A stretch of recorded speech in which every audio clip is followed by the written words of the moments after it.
of course, right as I hit the record button, I have to go to the bathroom. Damn it. Anyway, this is something that I'm going to say up front. This video is going to be a bit of a rambling mess. It's just something that I've been thinking about for a little while now, and I don't have like, oh my god, smoking gun levels of evidence for this hypothesis. And also, I'm probably going to ramble about something else in addition to that. So this is going to be a bit of a weird video. It's just me going through my thoughts as they come up. But first and most importantly, I have reason to believe that Marvel Rivals may actually be designed to be antisocial. The reason I say that is because I think that if you play with friends and you play ranked, but your hidden MMR is too far apart, the game intentionally punishes you. Oh,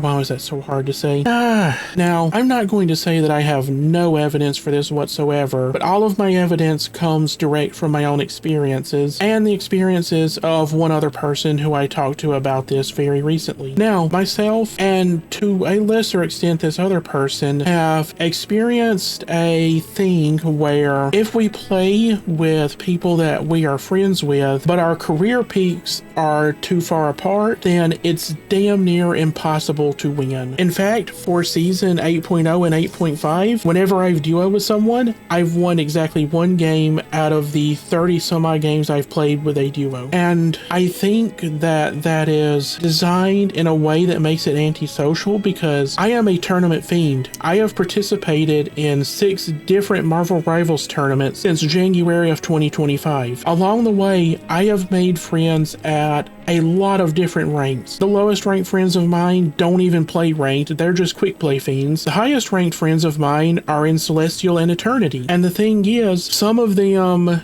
in the higher ranks have alternate accounts which they play on until they rank up to Celestial and Eternity, and then they go back to their Banes which have decayed and rank back up. Along the way, on multiple occasions from season 2 to season 8, every season except season 3 because I didn't play season 3, we have ended up playing together to try and get me to rank up, and without fail, this happens, or this, or this, or this. And like, I'm not saying that like I'm the super ultra omega bestest player ever or anything like that. I'm not. I actually can objectively tell you my exact skill set and level. My skill set and level places me in upper GM, not Celestial. I would not be able to reach Celestial unless I literally no-life the game into Celestial. I'm not that good, but the reason I know I belong in GM is because in practicing for all of these tournaments, me and the teams that I have been on have regularly scrimmed against teams that are upper GM to shut up Discord. Every time I turn Discord off, it turns itself back on a few hours later. What the hell? Anyway, as I was saying, when we scrim for these tournaments, we scrim against teams that are typically upper GM, maybe occasionally low Celestial. Eventually, during the most recent tournament I participated in, we had a 100% win rate against teams whose highest members were Celestial 3 and whose lowest members were GM 2. I don't want to brag, but one team we scrimmed against rage quit halfway through our scrims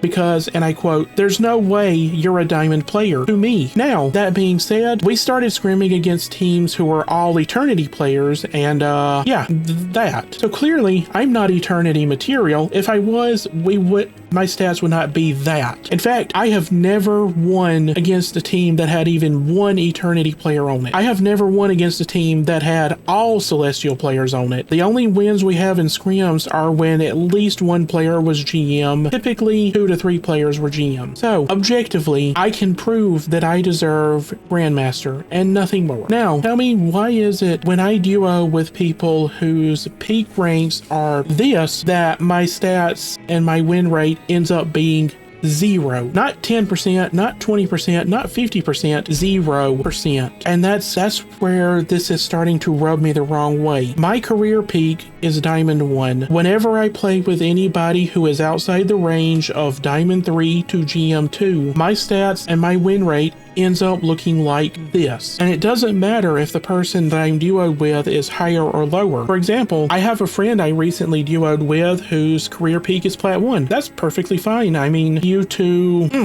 I've fallen back into gold due mostly to my placements ending up looking like this. which for those of you who don't know, that right there is the #1 Human Torch mics above you, and I have it on good authority from some friends of mine who are in Eternity that these other 2 DPS players right down here are also one above all players, in addition to Mike's being a one above all. This was my placement match. All of my placement matches were like this. I lost 7 of them, so yeah, I'm back in gold. So I figured, you know what? What's the harm in playing with a friend of mine who's in Plat and we rank up together? This happened, and if you bother to go through and look at the all seasons career peak of my team, you typically see this. Me and Diamond, my friend in Plat, almost everybody else, upper gold to lower Plat, maybe an occasional Diamond player. Now, if you go and look at the all-time career peak of the enemy teams we face, nearly every enemy team we face had multiple people whose career peaks were Grandmaster or Celestial. And that is what has kind of been rubbing me the wrong way recently.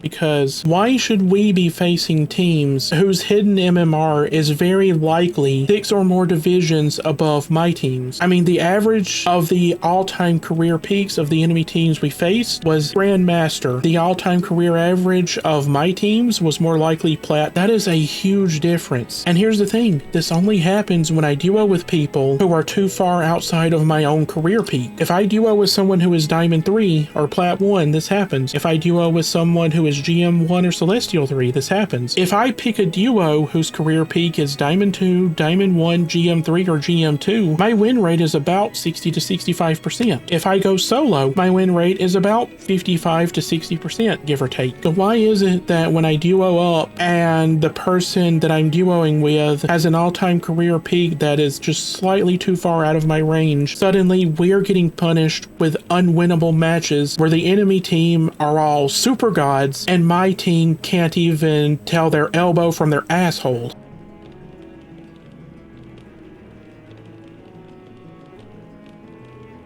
Why is that? I think that the reason this is because the matchmaking system is designed to prevent boosting, which is against the terms of service and is actually a category that you can report people for. It falls under the negative behavior busing category. They don't want you to hire a really high ranked player and have that player boost you into higher ranks than you deserve. And I understand that. The problem is that as a tournament fiend, I have met and befriended players in every rank of this game, and I enjoy playing the game with friends way more than I enjoy playing solo. Why should I be punished for playing with someone whose skill set is objectively around or just above mine, or objectively around or just below mine, just because their hidden MMR is slightly too far off of mine? I think that Marvel Rivals is explicitly designed to be antisocial in ways such as this. And again, I have another video on this that I've made where I speculate that Marvel Rivals is designed to appeal to and increase the likelihood of ego-tripping egomaniacs, which, let's face it, if you're on an ego trip,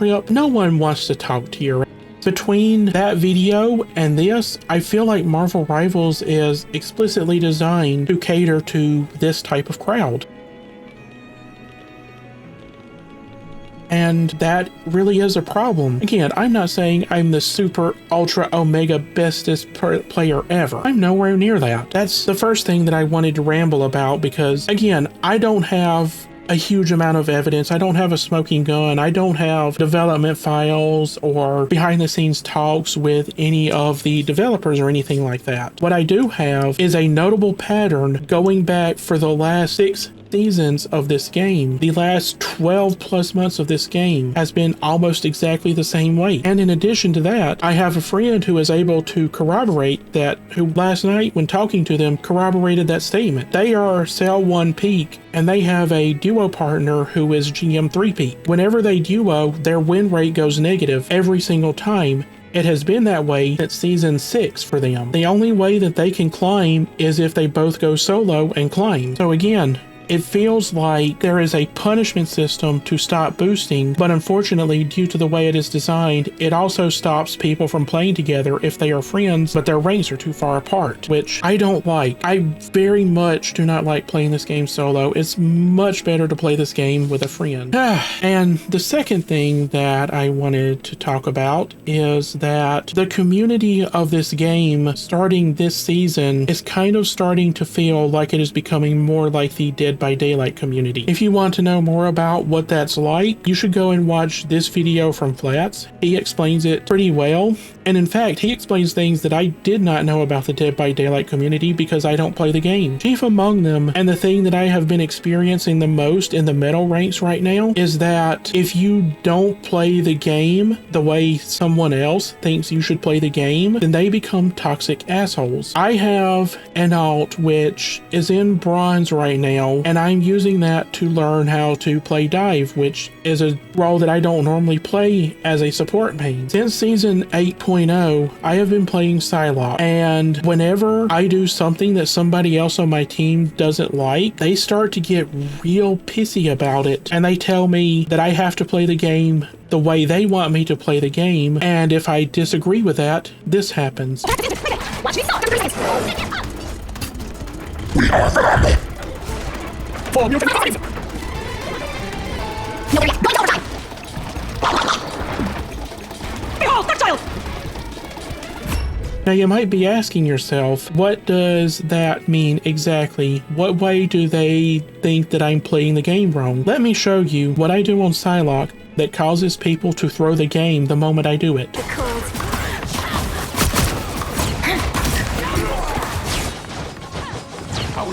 Farewell.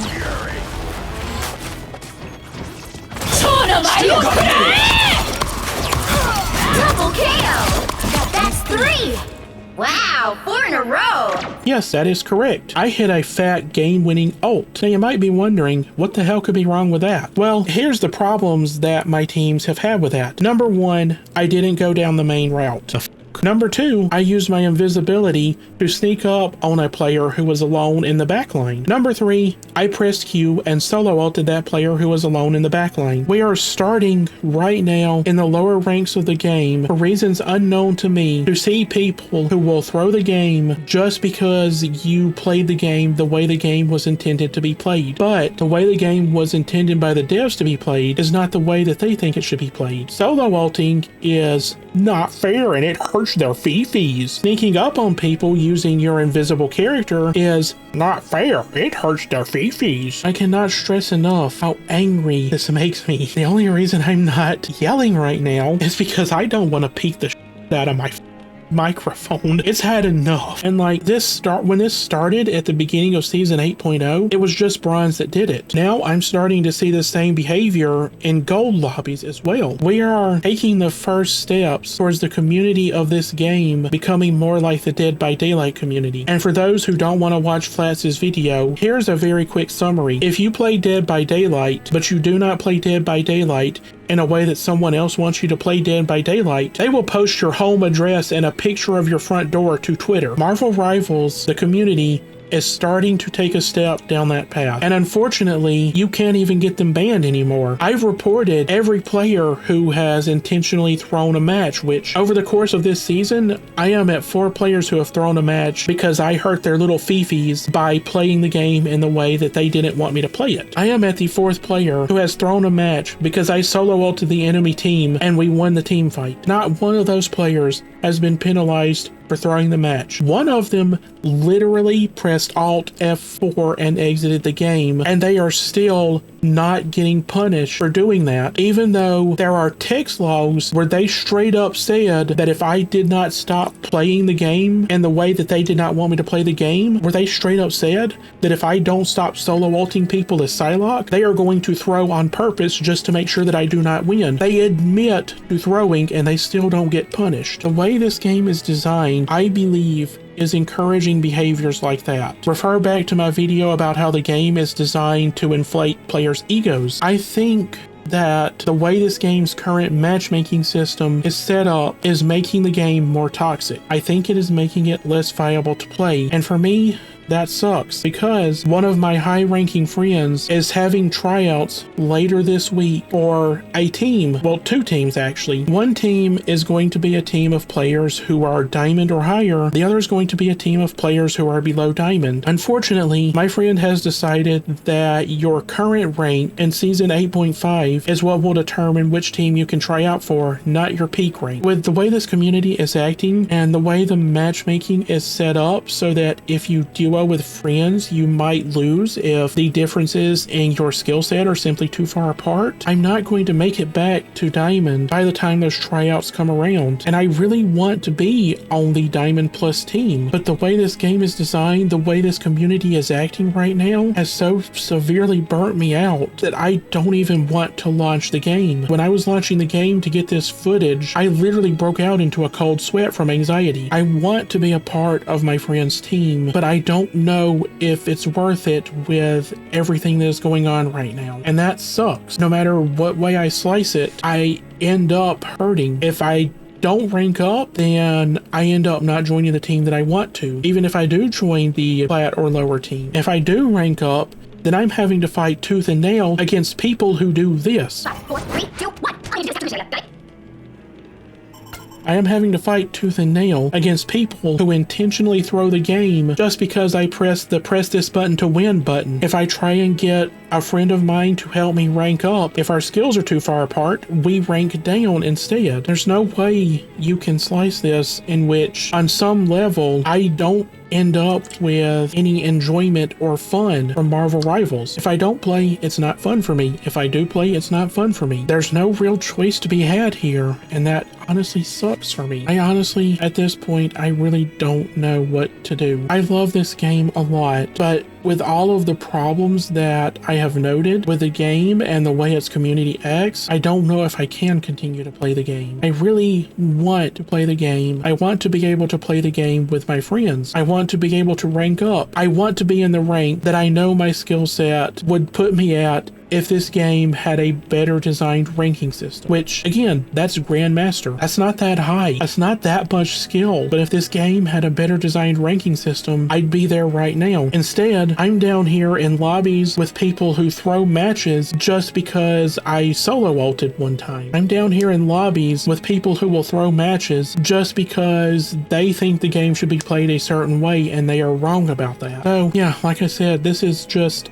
a bit of a really long and possibly stupid rambling about the game, but regardless, to those of you who watched, I thank you all so much for listening. I hope you all have a wonderful morning, afternoon, or evening wherever you are around the globe, and I will see you next time. Goodbye.